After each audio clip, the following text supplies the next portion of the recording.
Bueno, buenas tardes, buenos días, perdón, me adelanto. Continuamos con esta jornada de la salud del futuro, innovación y tendencias en el diario.es. Y vamos ahora con la tercera mesa, que es sobre innovación sanitaria, ciencia, tecnología e inteligencia artificial para un futuro mejor. La inteligencia artificial sabéis que es el gran tema de moda. Ha salido ya en la conversación entre Ignacio Escolar y la ministra. Y vamos a profundizar un poco en cómo va a cambiar la salud y la sanidad gracias a estas tecnologías y al gran cambio que va a haber básicamente gracias a tres patas. Por un lado, la irrupción de esta capacidad de la inteligencia artificial para procesar los datos a toda velocidad. La otra pata sería la cantidad de datos de salud y cómo se regula la privacidad y su manejo y la interoperabilidad. Intentaré no trabarme al decirlo, de estos datos. Y la tercera pata es esa también muy de moda medicina de ultraprecisión que nos permite, gracias a los datos genéticos, aplicar terapias personalizadas con nuevas capacidades que nos da la biotecnología y que hace unos años ni siquiera nos atrevíamos a soñar. Vamos a presentar a los ponentes que nos acompañan en esta mesa. Empezamos desde el fondo. Nos acompaña José María Morera, que es director de Market Access y Public Affairs de Bayer España. También está Marta Villanueva, directora general de la Fundación IDIS. María Luaces, directora de la Unidad de Innovación del Hospital Clínico San Carlos. Y César Hernández, que es director general de la Cartera Común de Servicios del Sistema Nacional de Salud y de Farmacia del Ministerio de Sanidad. Y bueno, la primera cuestión casi lo está pidiendo, ¿no? Sería intentar contarnos qué cosas concretas estáis haciendo ya en vuestros ámbitos de trabajo, en vuestras empresas y en los sistemas de salud públicos, en los que la inteligencia artificial está cambiando algunas de las circunstancias o mejorando los sistemas de funcionamiento. Empezamos por ti, César, si te parece. Bueno, pues buenos días a todos y muchas gracias por la invitación. Yo, en tema de, lo voy a ampliar un poco, Antonio, transformación digital, datos, inteligencia artificial, yo creo que es la palanca más potente que tenemos para cambiar el sistema sanitario actualmente. Realmente, bueno, hemos vivido un sistema sanitario que se ha basado mucho en la transición del paciente por diferentes partes de ese sistema. Y yo creo que estas tres palancas tienen que ser un elemento transformador para hacer una cosa distinta de acceso, de disponibilidad al sistema sanitario, mucho más acomodado a la necesidad del paciente, digamos que sea el sistema sanitario lo que pase por el paciente y no el paciente por el sistema sanitario.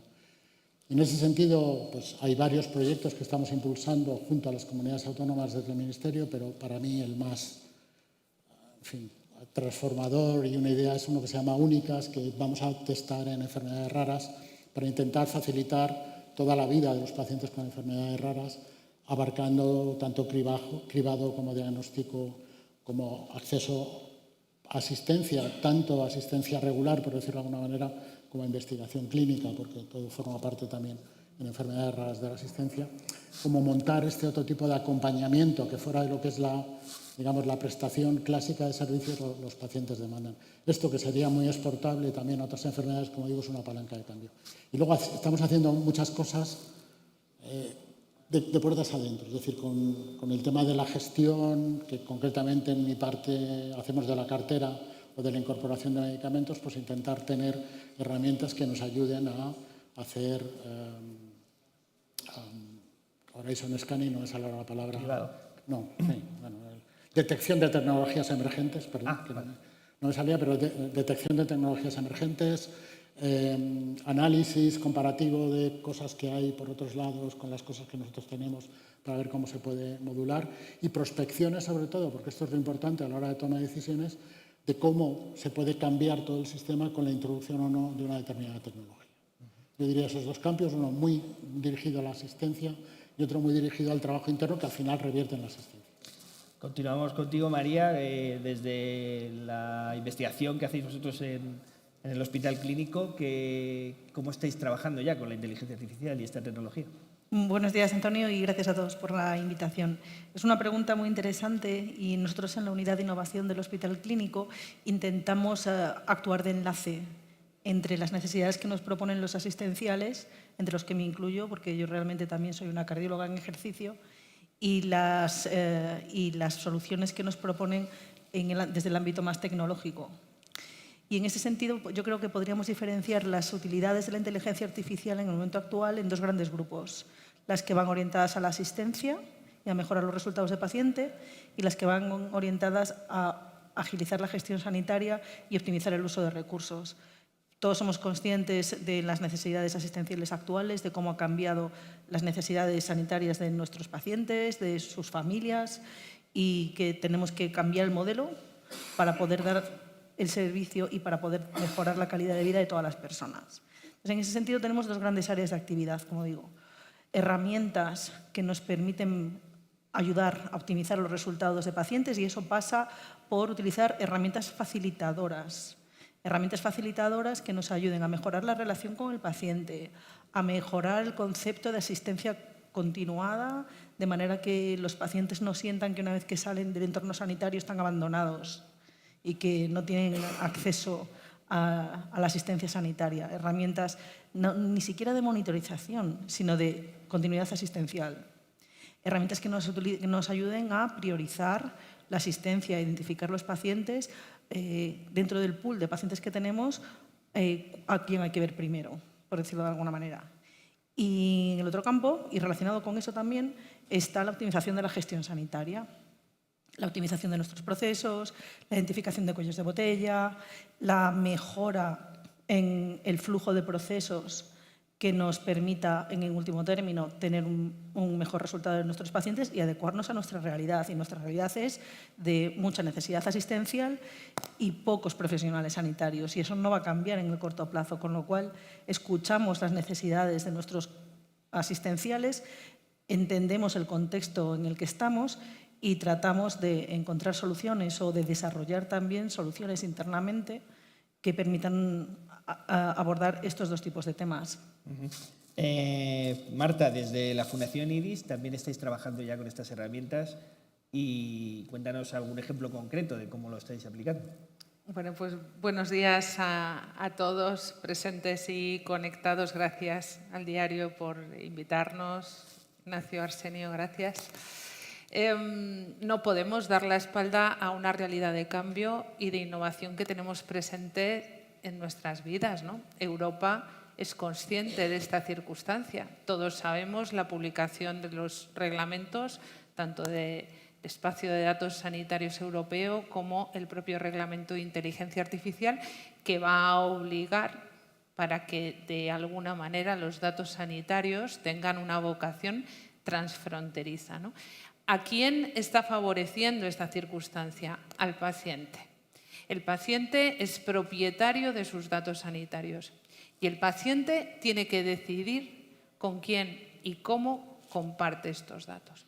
Este reglamento lo que viene a decir es que los datos sanitarios de cada país tendrán que estar regulados por la Autoridad Nacional de Datos Sanitarios, que en nuestro caso va a ser el Ministerio de Sanidad, y donde existe la posibilidad de entidades de intermediación, que en este caso la Fundación IDIS, bueno, pues compartirá la filosofía de crear el espacio de datos sanitarios del sector privado. Todos sabemos y lo vivimos que el sistema sanitario se compone de sector público y de sector privado. En el sector público estamos los 48 millones de españoles que vivimos aquí, y en el sector privado hay 12,4 millones de españoles que hacen este doble aseguramiento y que crean aproximadamente el 20% de los datos sanitarios de nuestro país. Por tanto, la Fundación IDIS lo que está es creando, y ha creado ya, es real y lo pueden disfrutar desde junio de 2023, un espacio que se llama Mi HC, Mi Historia Clínica, que permite visualizar la historia clínica del sector privado de la sanidad desde las aplicaciones de un grupo hospitalario o de una compañía aseguradora, y permite compartirla con el profesional sanitario que el paciente crea conveniente y adecuado. Vamos a seguir avanzando, y desde la filosofía de hacer este proyecto federado, que hoy ya es real y se puede utilizar, vamos a construir el espacio de datos sanitarios del sector privado para que en un momento dado, con todo el trabajo que está haciendo el Ministerio de Sanidad para aglutinar los datos sanitarios de las 17 comunidades autónomas, llegue un momento en que España se conecte con un único hub a Europa, donde será absolutamente imprescindible la incorporación de los datos sanitarios del sector privado, y estaremos preparados para hacerlo. Gracias, Marta. Ahora, luego ahondaremos también en el tema del manejo de los datos, la privacidad y cómo se va a poner en marcha todo esto. José María, desde Bayer, ¿cómo estáis viviendo esta revolución? Me imagino que, por ejemplo, en el diseño de fármacos, el uso de herramientas de inteligencia artificial está acortando plazos, ¿no?, en general. Absolutamente. Bueno, lo primero de todo, creo que es importante destacar que Bayer es una organización donde garantiza la cultura, ¿no?, en torno a la innovación, ¿no?, de tal manera que garantizamos, ¿no?, que los esfuerzos, los recursos se destinen y entendemos la necesidad de la misma, ¿no?, porque al final es nuestro core. Como bien decías, en el desarrollo de fármacos la inteligencia artificial tiene un potencial inmenso, ¿vale?, en cada una de sus fases. Estamos viendo, ¿no?, actualmente en fases preclínicas el tiempo invertido es en torno a 4 o 5 años. Estamos viendo ya cómo hay aplicaciones y algoritmos de inteligencia artificial que son capaces de pronosticar la probabilidad de las moléculas que pueden tener éxito e ir a una siguiente fase. Y eso se está aplicando. En la última publicación del JAMA de mayo de 24 ya hay 164 fármacos declarados, ¿no?, donde la inteligencia artificial se está aplicando en el desarrollo del mismo. Y Bayer ha llegado a un acuerdo con Google Cloud. No es casualidad que sea con Google Cloud, porque hay una parte importante que es todo lo que es preservar, ¿no?, un entorno seguro, y Google Cloud lo garantiza para el desarrollo de ensayos clínicos en aras, ¿no?, de conseguir recortar los plazos y generar eficiencia. Desde un plano interno. Desde un plano externo también tenemos una plataforma que se llama Calantic. Es una plataforma diseñada para los radiólogos, ¿no? Todos sabemos que hay un cuello de botella importante. Entonces, a través de esta plataforma, donde hay una serie de algoritmos que se incluyen en el proceso de trabajo del radiólogo, le están permitiendo, a través de la inteligencia artificial, generar diagnósticos, informar todas esas imágenes de una forma más rápida y liberar mucho recurso que ahora es tan necesario en una especialidad como la radiología. Claro, antes hablábamos, antes de empezar, María, de esta idea a veces que se traslada a la sociedad de que este avance significa que nos va a atender un robot en vez de un médico en un futuro y nos va a diagnosticar una inteligencia artificial. Y en el fondo es un poco, bueno, es errónea, ¿no?, porque será una especie de híbrido en el que al final siempre es un humano, un médico el que toma la decisión, pero respaldado o con un montón de procesos, como el caso, por ejemplo, de las radiografías, donde la inteligencia artificial hace un primer cribado y te indica ya los posibles casos, pero es el ojo clínico el que sigue decidiendo. Tú que atiendes a los pacientes, trabajáis con esta... Y de hecho nosotros pensamos que las herramientas de inteligencia artificial van a potenciar la humanización de la medicina. Todo lo contrario de las alarmas o las de reticencias respecto a que el médico sea sustituido por un robot, etc. La inteligencia artificial, tal y como la estamos entendiendo nosotros, tiene que venir a ayudarnos, como decía José María, a liberar tiempo de profesional y recuperar el contacto con los pacientes y con las familias. De mirarle a la cara, que decía la mía. Y no mirar a la pantalla. No.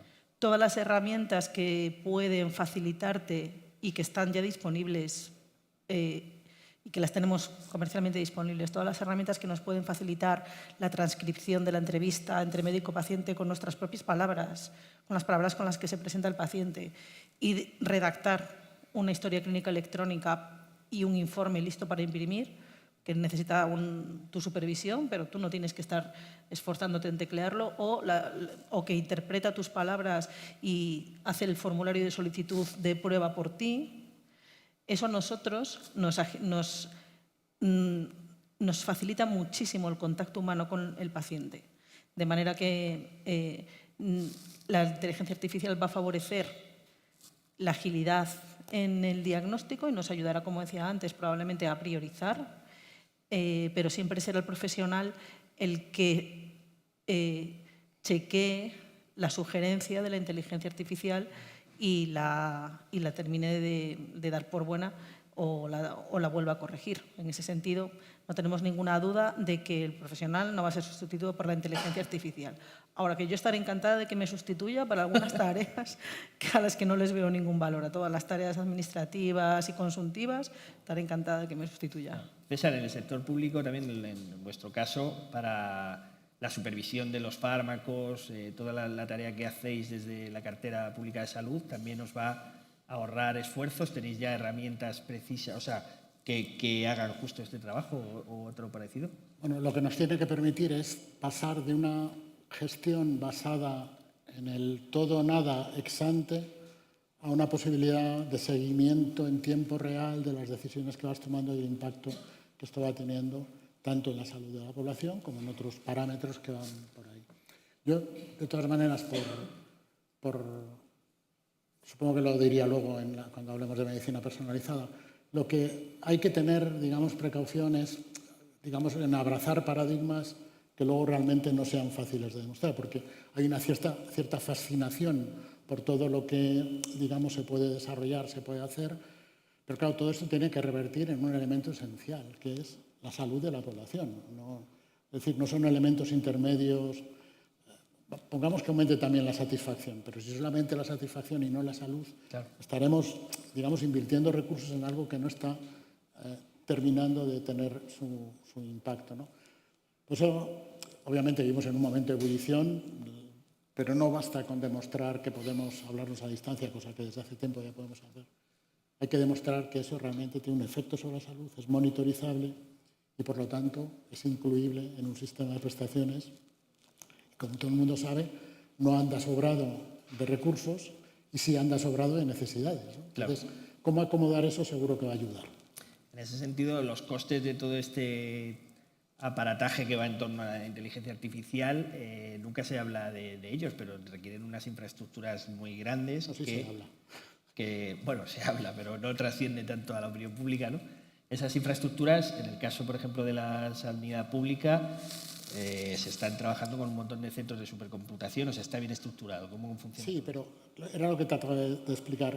Claro, al final hay que validar. Es decir, detrás de toda esta tecnología, detrás de pruebas, de cribados, hay un elemento de salud detrás que tienes que validar. Evidentemente, si tú evitas que una familia con un niño con una enfermedad rara deambule en un periplo de 4, 5, 6 años por el sistema sanitario consumiendo recursos, bla, bla, bla, bla, y lo diagnosticas con este tipo de herramientas desde el principio, habrá valido la pena el coste en el que has incurrido por el beneficio que has obtenido. Pero si haces la inversión o no lo monitorizas, o lo monitorizas y luego resulta que el periplo sigue siendo de 4 o 5 años, o incluso de 7, porque nada en el resto del sistema ha cambiado, ahí ya sí que es más cuestionable que esa inversión haya tenido. En este tipo tampoco quiero ser aguafiestas. Yo creo que hay que tener imaginación, capacidad y un poco de audacia. Es decir, que al final no podemos tener todas las respuestas a priori para poder decidir si va a ser. Pero en cualquier caso, todo esto tiene que cumplir con esos paradigmas. Hago este cambio, diagnostico precozmente, esto va a tener un resultado y por lo tanto ese resultado se materializa, evita una serie de costes, justifica la inversión. Claro. En el sector privado, José María, sí que tenéis ya bastante claro que algunas de estas tecnologías os están ahorrando muchísimos costes y que son eficientes para llegar al final al paciente también, ¿no? Sí, hablábamos de los desarrollos clínicos, ¿no? Un desarrollo clínico tradicional de media tiene un coste de más de 3.000 millones de euros y tiene un coste de entre 10 y 15 años, ¿no? Oye, pues si gracias a la inteligencia artificial podemos reducir los tiempos y ser mucho más eficientes, obviamente eso tiene que repercutir sobre el sistema, con lo cual la apuesta es clara, ¿no? Y entendemos también que es una inversión. Aquí lo que yo quería también apuntar y señalar, como decía César, es que el objetivo per se no es la inteligencia artificial, no es el propósito. No entendamos ahora que la inteligencia artificial es una moda y todo tiene que ser inteligencia artificial. Lo que hay que tener muy claro, ¿no?, es cuál es el propósito y luego otra vez volver siempre al balance, ¿no?, entre la eficacia, la efectividad y la sostenibilidad, ¿no?, que creo que es importante. Y siempre incluso con la inteligencia artificial, porque antes de inteligencia artificial es innovación, ¿no? Habrá que priorizar, balancear, ¿no? Y tomar decisiones. Marta, hablabas antes del espacio europeo de datos. Esto tiene unas implicaciones muy importantes en el área de la privacidad de los pacientes, que está muy bien regulado por la Unión Europea, pero todavía no sé si ha llegado a la población el hecho de saber cómo se va a proteger esa privacidad de sus datos, porque claro, tenemos un montón de dispositivos que nos miden las pulsaciones, nuestros paseos diarios, todo eso va a sitios donde están almacenados. La Unión Europea lo que nos dice es, tanto tu historial clínico como en el sector público como en el privado, como estos datos tienen que estar todos uniformados, disponibles, y tú tienes que tener capacidad de acceder a ellos o hacer con ellos lo que puedes hacer, ¿no?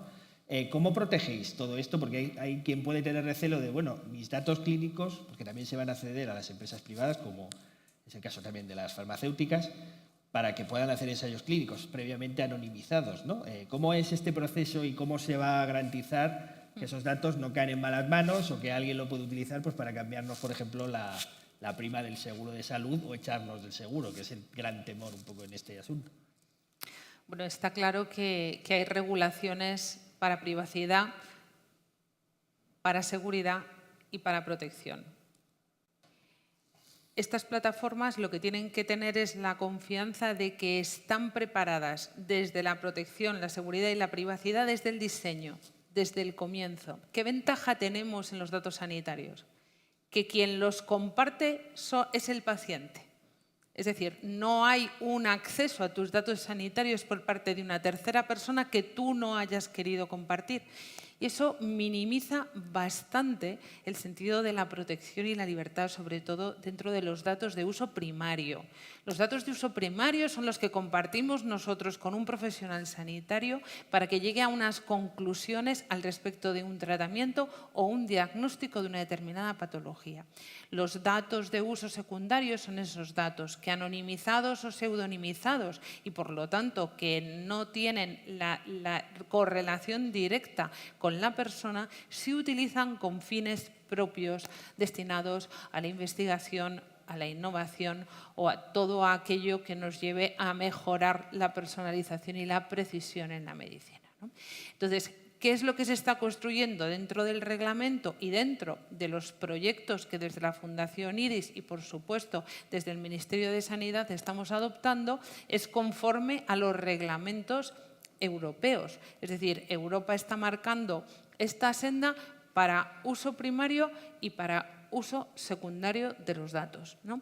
De tal manera que el paciente, el usuario, bueno, pues tiene que tener la tranquilidad de que para uso primario los comparte él y para uso secundario tiene la confianza de que están anonimizados y, por tanto, lo que tienes que sentir es la contribución, lo que a través de tus datos estás contribuyendo para que la investigación y la innovación permitan seguir avanzando en la mejor medicina. César, una de las cosas que se ha dicho en materia de salud pública respecto a este manejo de los datos es, por un lado, lo que resaltaba la ministra, de que se han ido acumulando en formatos que no son intercambiables, ¿no?, con otras, y no son usables a la hora de tomar medidas de salud pública. De hecho, se suele contar pues, que estamos tomando algunas medidas de salud pública basándonos en datos de grandes estudios de cohorte en países nórdicos, que son los que lo han hecho durante mucho tiempo, y que a lo mejor hay pequeñas diferencias con nuestra población que, si afinamos más, lo podríamos hacer mucho mejor, ¿no? En este caso, ¿cómo se está intentando paliar esta falta de homogeneidad en el registro histórico y cómo se está poniendo al día? El registro, vaya por delante, es una palabra, digamos, un poco mágica, porque todo el mundo entiende por registro lo que quiere. Yo tengo que decir que no hay situación de toma de decisión difícil que no venga alguien y te diga la solución es un registro.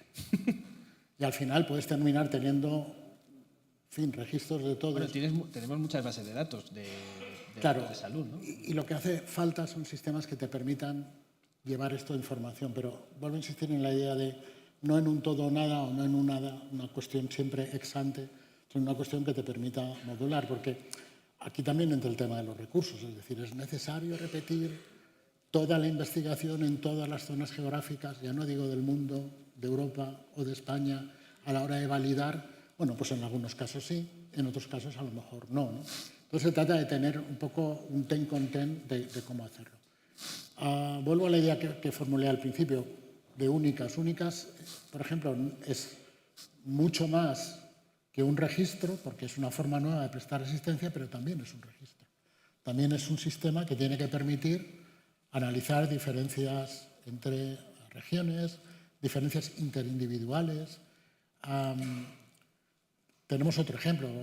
Es conocido que vamos a tener, o que tenemos un proyecto para instalar 10 equipos de protonterapia de alta tecnología que den servicio a toda la población. Todo esto tiene que estar sustentado por un sistema de información que permita cumplir la función primaria que decía Marta, de la gestión de la propia cola de acceso a una prestación del sistema sanitario, pero también aprovechar la enorme capacidad que suponen 10 equipos más 11, porque hay uno que una comunidad autónoma lo va a instalar, para generar conocimiento, evidencia y poder ir modulando las decisiones que vas tomando.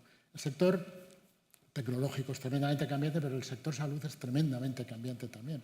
Entonces tenemos que aprovechar para construir sistemas que no sean estancos, sino que sean adaptativos a la situación que nos podemos encontrar, porque será prácticamente imposible pensar hoy una cosa que vaya a estar funcionando exactamente igual dentro de 5 años. María, tú me hablabas antes de una posibilidad que ya se está utilizando gracias a la tecnología, a la inteligencia artificial, que es la de predecir cosas como la demanda asistencial que va a haber en periodos concretos, ¿no?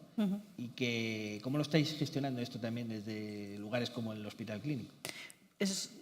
La predicción de la demanda asistencial en función del entorno contextual pues es un aspecto intuitivo, pero que necesitamos aterrizarlo y necesitamos utilizar las herramientas de las que disponemos ahora. Todos sabemos que en ciertas épocas del año hay picos de necesidad asistencial en relación con los virus estacionales, por ejemplo. ¿Por qué no utilizarlo para la planificación?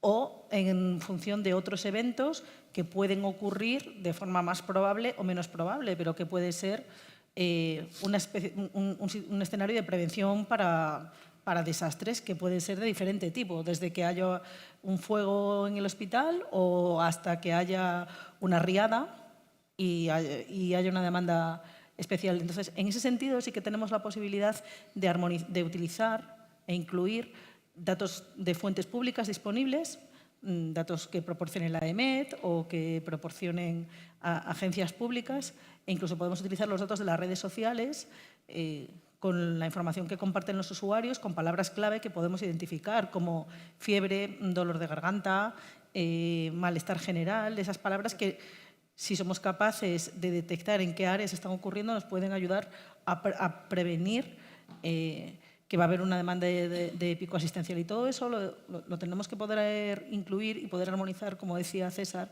en sistemas de información que sean interoperables, porque si queremos coordinar una necesidad asistencial, una prevención en organización para la planificación entre un hospital de aquí y una agencia de seguridad externa, tenemos que poder compartir, ¿no? Y en ese sentido somos sensibles y somos conscientes de que hay que hacer armonización de los datos con estándares internacionales que permiten elevar tus datos y compararlos en un lenguaje que todo el mundo entienda. Y en parte esto surgió como necesidad en la pandemia, ¿no? Hubo como un primer atisbo a la fuerza, ¿no? De que o nos poníamos a compartir las cosas deprisa y homogeneizadas o no había manera de trabajar. La verdad es que la pandemia nos ayudó muchísimo a acelerar el uso de tecnologías digitales y a entender el interés en compartir datos. La pandemia ha ayudado a romper muchos hilos en ese sentido y a vencer muchas reservas porque se ha demostrado que compartir los datos salvaba vidas. Claro. Marta, ¿querías? Sí, la verdad es que nos ha traído una nueva forma de vida y una nueva forma de relacionarnos también con los pacientes y de los pacientes entender la relación con la sanidad, ¿no? Hablando de la armonización, que es que me encanta esa palabra, porque en el fondo tenemos un montón de tecnologías. Imagínense el trabajo que supone armonizar las historias clínicas de las 17 comunidades autónomas con tecnologías diferentes en cada una de las consejerías de la comunidad autónoma. Imagínense la dificultad en el sector privado de armonizar y normalizar de alguna manera las historias clínicas de los pacientes de todos los grupos. Y luego hay que integrar unos con otros. ¿Por qué? Porque Europa habla de la necesidad de hacer lo que llaman el patient summary, es decir, la historia clínica resumida de cada uno de nosotros. Y nosotros, el objetivo es que cada uno tengamos un resumen de nuestra historia clínica que pretenda aunar y llevar a un resumen único toda nuestra historia. Armonizar esta circunstancia que está prevista según el reglamento del Espacio Europeo de Datos Sanitarios para 2027, o sea, pasado mañana, es un reto extraordinario para el sistema sanitario, porque tendríamos que tener un patient summary único e integrado que diga, pues, las circunstancias o factores más relevantes de nuestro día a día. Eres alérgico a algo, te han operado de no sé qué. Para que puedas ir, por ejemplo, a Francia, que te vea el médico y sepa qué te pasa, claro, o claro. a otra provincia o a cualquier otra. Con una filosofía multidioma y con una alineación de toda nuestra historia.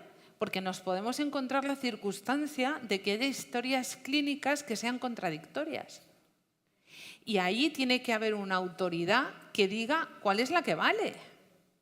Para esto entiendo que la inteligencia artificial nos llevará a resolver toda esta disyuntiva de una manera lo más rápida posible. Pero el reto que tenemos por delante es la armonización de tecnologías, la armonización del lenguaje y la creación de una historia resumida única, porque los pacientes es lo que somos, únicos. Sí, José María. No, yo por decir en este punto, volvemos a ver, ¿no?, cómo elementos de innovación ponen en el mismo lugar tanto al ámbito privado como al ámbito público, ¿no? Y no se entiende, hablábamos de inteligencia artificial, la inteligencia artificial sin el dato de calidad, ¿no? Y actualmente, como bien decís, ¿no?, el dato está completamente fragmentado, tenemos cientos de repositorios, con lo cual uno de los factores claves de éxito es esa homogeneización del dato si queremos, ¿no?, darle potencia a la inteligencia artificial. Pero para mí lo más importante es que volvemos a ver, ¿no?, cómo tenemos un reto común entre el sector público y el sector privado. Una pregunta que es un poco global para todos. Tengo la impresión de que la Unión Europea se ha puesto las pilas en los últimos 2 o 3 años y a raíz de la pandemia también, frente a otros actores como Estados Unidos, Reino Unido, donde todo esto iba más deprisa. Por ejemplo, la capacidad de compartir datos genéticos de la población y tener grandes registros para encontrar posibles focos de interés de salud. Ellos lo tienen muy bien sistematizado y aquí teníamos 27 sistemas diferentes, incompatibles entre sí. De alguna manera, y esto, César, quizás sea un poco más tu ámbito, esto es como un intento de pasar a limpio todo e intentar ponernos al día para poder competir también y no quedarnos atrás, ¿no?, como a la hora de asistir a los pacientes. Europa tiene un problema externo, que es este de competir con otras regiones que tienen una conformación diferente y por lo tanto diferente ritmo en toma de decisiones, aunque tampoco es oro todo lo que reluce. Quiero decir que tampoco, si hubiera soluciones absolutas para temas que son problemáticos aquí en Estados Unidos, en Asia, Japón o en Oceanía, igual ya se sabría, ¿no? A lo mejor no lo tienen oculto. Tiene esa parte y luego tiene otra parte que yo creo que es muy importante, que es garantizar a los 27 socios que forman parte de un club en el que todos somos iguales y formamos parte de lo mismo. Yo quiero recordar, y me parece uno de los grandes hitos de como el 27 de diciembre de 2020 todos empezamos a vacunar al mismo tiempo. Imagínate lo que hubiera sido, en fin, Francia vacunando 2 semanas antes que Alemania, una semana Gente yendo a un sitio a vacunarse porque lo da. Bueno, generando unas expectativas de que había desigualdad, ¿no? Yo creo que eso puso a todo el mundo en una línea que es, bueno, esto tiene una vertiente, que es la vertiente de hacer valer 450 millones de ciudadanos en un mundo global donde otras regiones geográficas están apostando por ser importantes en esta parte de la tecnología. Y yo creo que efectivamente, con todos los problemas que tiene el trabajo a 27, Europa se está poniendo las pilas y va ganando terreno en construir esa Europa de la salud, porque al final, o sea, la salud es mucho más La tecnología está, digamos, como elemento, la salud como elemento tractor, y todo lo demás viene también por detrás, como una parte de lo que realmente el estilo de ser europeo quiere ser, del bienestar europeo, de la, en fin, de esa forma de estar en el mundo, por decirlo de alguna manera. Y es muy importante asegurar eso. Ahora, también para que eso se asegure, yo creo que los Estados miembros tenemos que colaborar y, digamos, ayudar a construir esta parte homogénea, porque es verdad, hay situaciones donde cosas que en Europa cuestan meses, en otros países, pues en otras regiones cuestan mucho menos. Y hay cosas que en países de Europa cuestan poco y aquí... Claro, has hablado antes de las enfermedades raras. Me gustaría que dieras, aunque fuera un apunte, de cuál ha sido el esfuerzo que se ha hecho con, por ejemplo, el proyecto Ingenes y otros, para intentar tener la capacidad de unir los datos entre regiones en la Unión Europea sobre este tipo de... Bueno, esto es muy sencillo. El acceso a las pruebas genéticas no puede ser que en cada esquina tengas una tenderete donde poderlo hacer. Y esto tiene que, digamos, capilarizar para aquellas pruebas hasta el lugar más distal del Sistema Nacional de Salud, y para otras pues tiene que ser a lo mejor... Porque hasta ahora te podías encontrar que un investigador en Madrid de una enfermedad rara quería colaborar con uno de Alemania, y en Alemania eran más restrictivos y no había manera de hacer todo Ni esto. siquiera me quedo en eso. Yo lo que me quedo ya es en acceso, prestación del sistema sanitario. Investigación es como un paso previo que tiene que nutrir la parte de la prestación.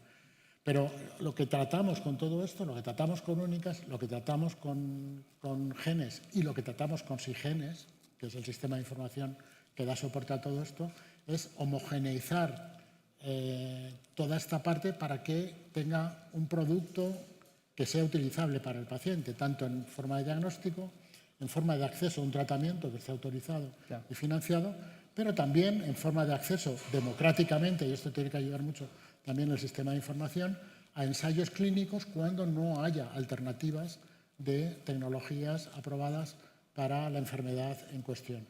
Y eso en colaboración, y aquí quiero poner en valor el trabajo de la Secretaría General de Salud Digital, en colaboración con las 17 comunidades autónomas, que muchas veces son ellas las que desarrollan para el resto de España determinado tipo de herramienta que las otras aprovechan y captamos para el sistema, con el liderazgo del Ministerio y armonizándolo. Una pregunta para ti, María, pero que es implícita para todos.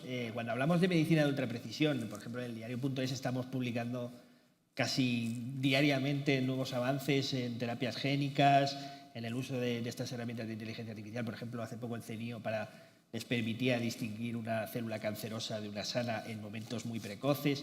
Este tipo de cosas nuestros lectores lo deben ver muchas veces como algo que es muy llamativo, pero que nunca les acaba de llegar a su vida, ¿no? Y a veces tiene esta impresión de que la medicina de ultraprecisión cuesta muchísimo dinero al sistema público y también a las empresas privadas, pero termina llegando solamente a unos pocos, que no es algo que se pueda hacer a gran escala. No sé si el argumento es que en algún momento esto empieza, como siempre, en innovación con 3 personas y termina llegando a 100 millones. Es una pregunta muy interesante y nosotros pensamos que estos desarrollos tan caros con mucho gusto los pagamos entre todos. Y están pensados para ayudar a las personas más frágiles, más vulnerables y con más riesgo de morirse. Y en ese sentido, yo creo que disponer de estos desarrollos tan de ultraprecisión son un ejemplo como sociedad de equidad y de solidaridad, ¿no? Que transmitimos a toda la población. Los desarrollos son caros, pero como digo, están destinados para personas que tienen patologías muy específicas, sean las enfermedades raras o sean enfermedades particularmente graves, a las que le puede llegar, y en ese sentido como nación somos un ejemplo a seguir, le pueden llegar este tipo de desarrollos sin un coste adicional para ellos, gracias a la solidaridad de todos. Claro, José María. Sí, desde esta perspectiva creo que no hay duda, ¿no?, que hay cierta innovación que es indiscutible, ¿no? Pero la innovación, si no llega a la sociedad, si no llega al paciente, deja de ser innovación. Entonces yo creo que es un reto de todos otra vez, ¿no?, el buscar los mecanismos para garantizar que ese acceso, ¿no?, a esas terapias que son indiscutiblemente, ¿no?, generadoras de un valor, ya no solo por la perspectiva del paciente y la patología, sino desde el punto de vista social. Creo que el compromiso de todas las partes, ¿no?, aquí creo que poca discusión cabe. No, Marta. Sí, bueno, sobre todo porque esto es la priorización de la gestión y del uso de recursos, ¿no?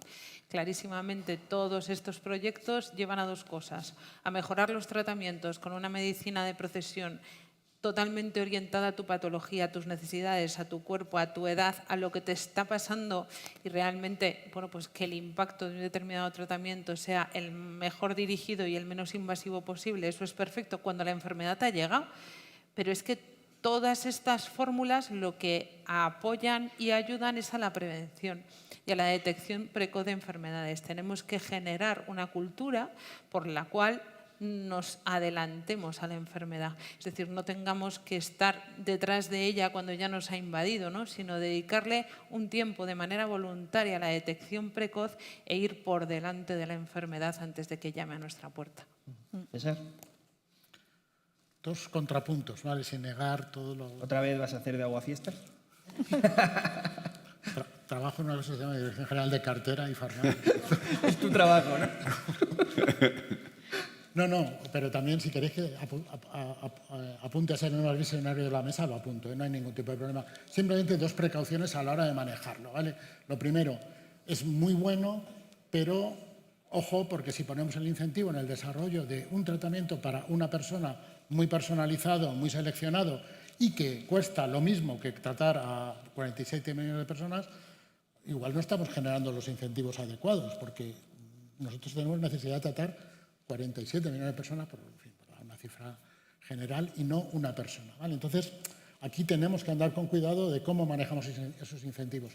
Otro, por supuesto que los primeros incentivos para terapias visionarias tienen que ser más altos, pero para la 75ª terapia génica a lo mejor no tienen que ser exactamente iguales porque una parte ya está aprendido por el otro lado.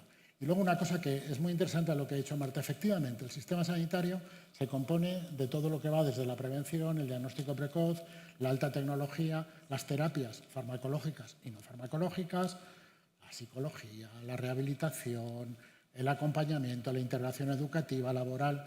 Todo esto ocupa un espacio, el que queráis, 100.000 millones de euros, 90.000 millones de euros. Si nosotros en el espacio tecnología, medicamento ocupamos 30.000 o 35.000 o 40.000, estamos ocupando espacio que debería de ir para otro lado. Por eso digo que no es tan sencillo, aunque comparto plenamente pero no es tan sencillo como abrazar digamos, sin ningún tipo de análisis previo, cualquier tipo de nuevo desarrollo, nueva tecnología, porque esto tiene impacto en otras áreas y porque la obligación nuestra como gestores del sistema es dar cabida, ojo, cada vez a más, cada vez mejor, cada vez con más satisfacción por parte del usuario, pero a todo, no solamente a una parte. Si os parece, como nos quedan 2 minutos, me gustaría cerrar con una pequeña ronda brevísima de conclusiones sobre cómo veis que van a ser las claves de toda esta innovación en el futuro y cómo imagináis, permitiéndonos ser un poco fantasiosos, la medicina del futuro gracias a estos avances tecnológicos. Empezamos por ti, José María. Tenemos 20 segundos para cada uno. Quizás terminaría como he empezado, ¿no? Y con un elemento más holístico, que hay que garantizar la cultura de la innovación, ¿vale? En primer lugar. En segundo lugar, que hay que entender los retos desde todas las perspectivas, ¿no? Y es un reto común, tanto del ámbito privado como del ámbito público. Y cuando hablamos de inteligencia artificial, esto es algo que ha llegado para quedarse, con lo cual no hay más remedio que ponernos manos en el asunto y tener mucha claridad, ¿no? cuál es la prioridad. Marta. Sí, ya estamos en punto de no retorno. Tenemos un montón de datos sanitarios y ahora hay que echarle la inteligencia precisa para gestionarlos adecuadamente. El sistema tiene que funcionar hacia el paciente y no el paciente hacia el sistema. Tenemos que facilitar, promover la continuidad asistencial, cuidar con los tratamientos más adecuados al paciente al que le ha llegado la enfermedad y funcionar desde la cultura de la prevención y la detección precoz de enfermedades. María. Si queremos que el uso de inteligencia artificial tenga impacto, es imprescindible la co-creación de soluciones entre todos los actores implicados, los pacientes, los profesionales asistenciales, el sector tecnológico y la administración. Gracias. Y César, para cerrar. Yo veo un sistema sanitario que es capaz de colocar al paciente en el sitio, en tiempo, en el sitio donde va a recibir la mejor atención, que no solamente sea el tratamiento, como se ha dicho, sino a veces una medida preventiva con la suficiente antelación. Y creo que es una gran oportunidad para utilizar la transformación digital, los datos y la inteligencia artificial en esta transformación del sistema sanitario. Bueno, pues hasta aquí ha llegado. Ya habéis visto que hay un montón de asuntos abiertos y guardaremos esta charla para ver si todo esto dentro de 15 años se ha quedado absolutamente obsoleto, como suele pasar, y han aparecido nuevas cosas que no supimos ver en una mesa como la de hoy. Muchas gracias a todos. Gracias.